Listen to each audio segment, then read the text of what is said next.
been riding the twisty snowy mountain roads of central Norway, blaming my brand new tyres for its poor road performance, it transpired that I'd actually picked up an irreparable puncture. Unfortunately, it was a Sunday and I was in the middle of nowhere. I had to find a place close to a major city for the next few nights, and I had to find it fast. I'm on the road, I know the way, everything flows, here comes another new day. Hallelujah, hallelujah, hallelujah, hallelujah, hallelujah, hallelujah. I entered the nearest city, Ailsund, into the Zumo sat-nav. It was about 3 hours away, but I was fortunate in the fact that the puncture was a slow one. Another concern was the time I'd probably lose waiting for a replacement. My last set of tyres took 3 weeks to arrive back in the UK. I started to fear my Norwegian trip was scuppered. Here comes another new day.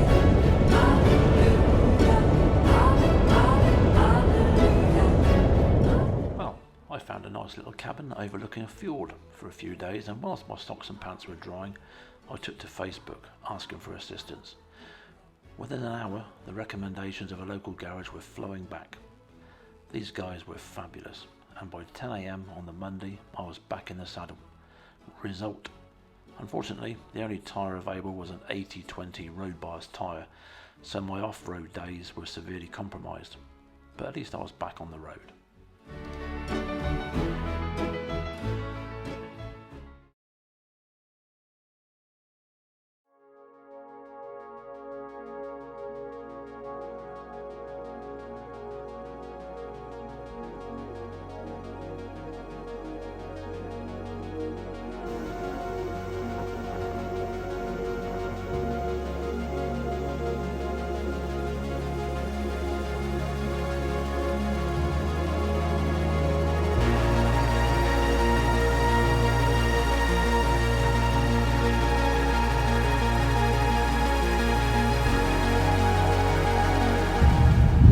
Fjords totally blew me away.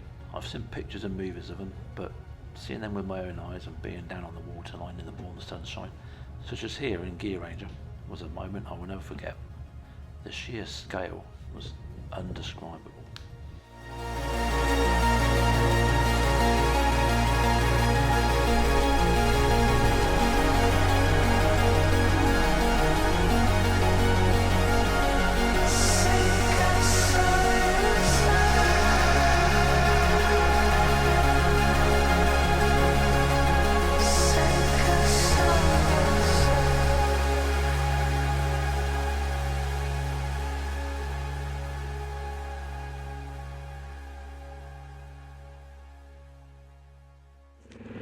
So we are heading towards the Atlantic Highway.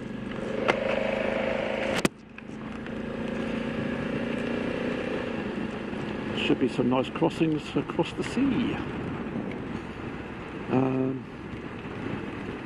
Pretty soon. Oh yeah, see a tasty bridge over there. So I stayed in Ailsund for 2 nights. 2 very noisy nights. There is some form of rave going on for 2 nights, some kind of annual celebration. But yeah, I had 2 nice nights in a wooden hut overlooking a fjord. After my replacement of the tyre, which has now been fixed, I've got a 80/20 road bias tyre. Not ideal, but you know what, glad to get hold of anything.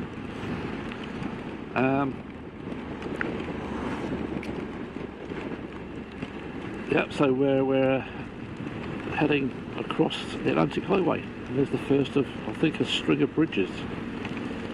Unfortunately we got the rain, so that's a bit of a shame. Not that it bothers me that much, it's when you come to filming it gets on the lens. You have to keep giving it a wipe like that.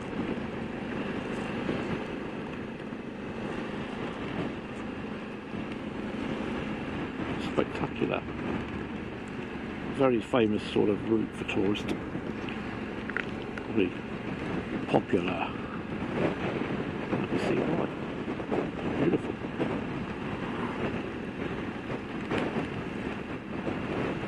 Strange landscape.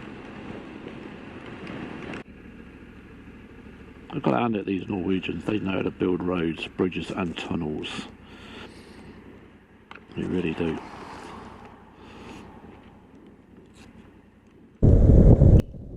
One memory I'd take away with me about Norway is its sheer investment in infrastructure. Whether it be dynamited gorges through mountains, gigantic bridges, reliable ferries, or the ridiculously expensive tunnel systems, they have it all. Like these islands, they built bridges and new tunnels to link them, but there's nothing on the islands. The roads are perfect, but virtually empty.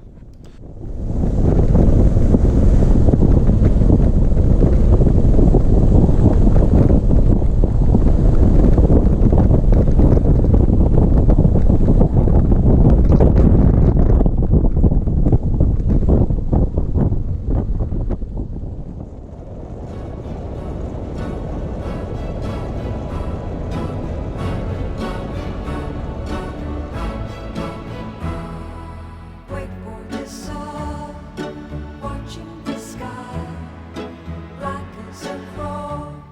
There were loads of places I wanted to visit in the 3 weeks I had for this trip, but the ultimate goal was to reach the Arctic Circle.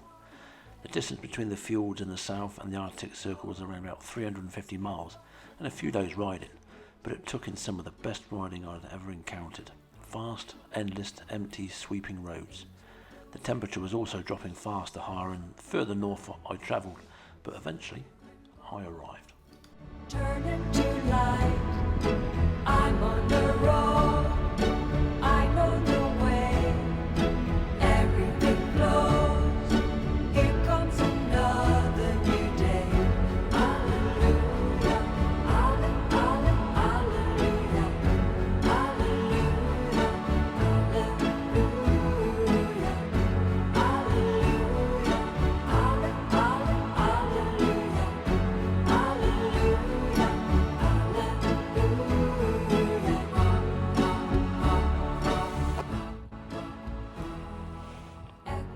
Here I am, the Arctic Circle. Right, it's time to go back. Black as a crow, night comes again. Okay, we've made it. This is the North Pole. Sorry, the North Pole. This is take two. Okay, we've made it. This is the Arctic Circle. This is the official line of the Arctic Circle, though it shifts a couple of metres since they built it. But yeah, we're finally here. All those miles.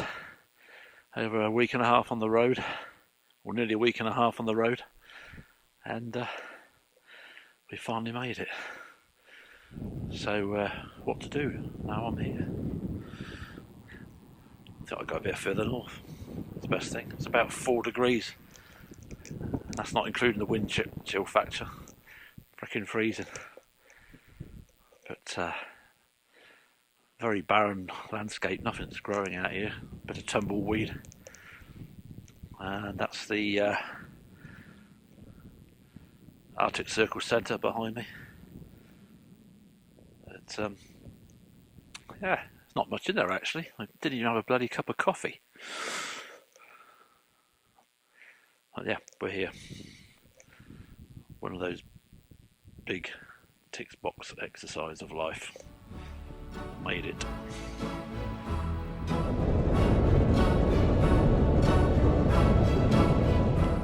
So off I went through the icy cold tundra.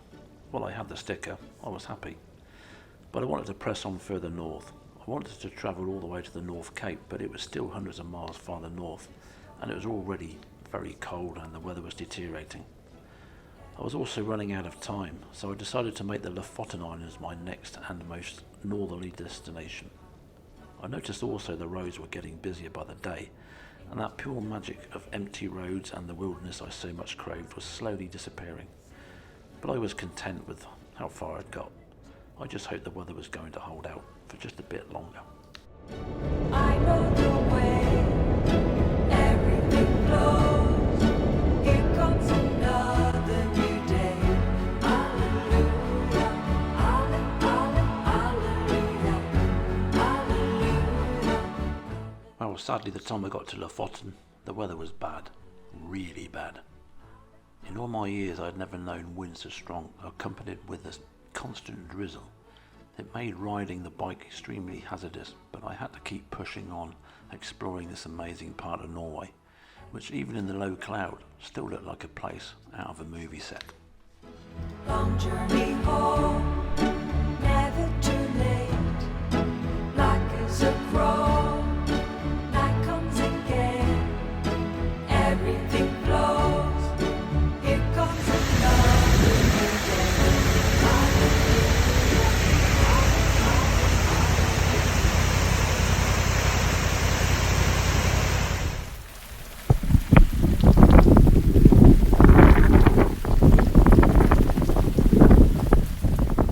The wind was so strong, it just blew my bike right off its stand and chucked it straight off the middle of the road. Well, I stuck it out, but after a few days I was mentally and physically at my limit.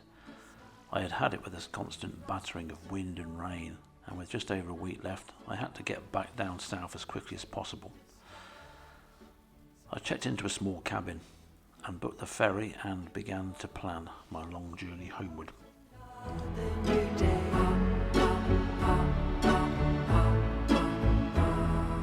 Into the wind, I throw the night. Silver and gold turn into light. I'm on the road. I know the way. So we're now waiting for a ferry this afternoon. It's in the morning, and just killing time really. I'm in the place called, well, this is Rain over there. We're on the far western tip of the Lofoton Islands, and it is truly spectacular. There's mountains like I've never seen, right on the side of the road, going right down into the sea. It's really quite pretty and picturesque. Those mountains on a normal day would be actually fairly green in colour, but yeah, we're stuck here in the rain. The trip down last night into this area was absolutely horrendous. It's probably one of the worst ever trips I've ever made in my life. The wind was the biggest problem, but I persevered and managed to get myself a sort of a fisherman's cabin overnight, but honest, I was absolutely mentally and physically knackered. So yeah, I'm sort of stuck down here until about 3:30. It's a really shame because the rain is absolutely tipping down, and the peaks of the mountains, you just cannot see them. Except that one over there, that one's just appeared right in the distance.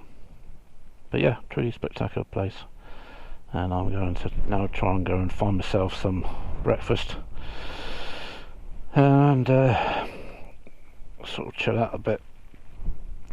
So I'll be coming to you later on. Watch this space.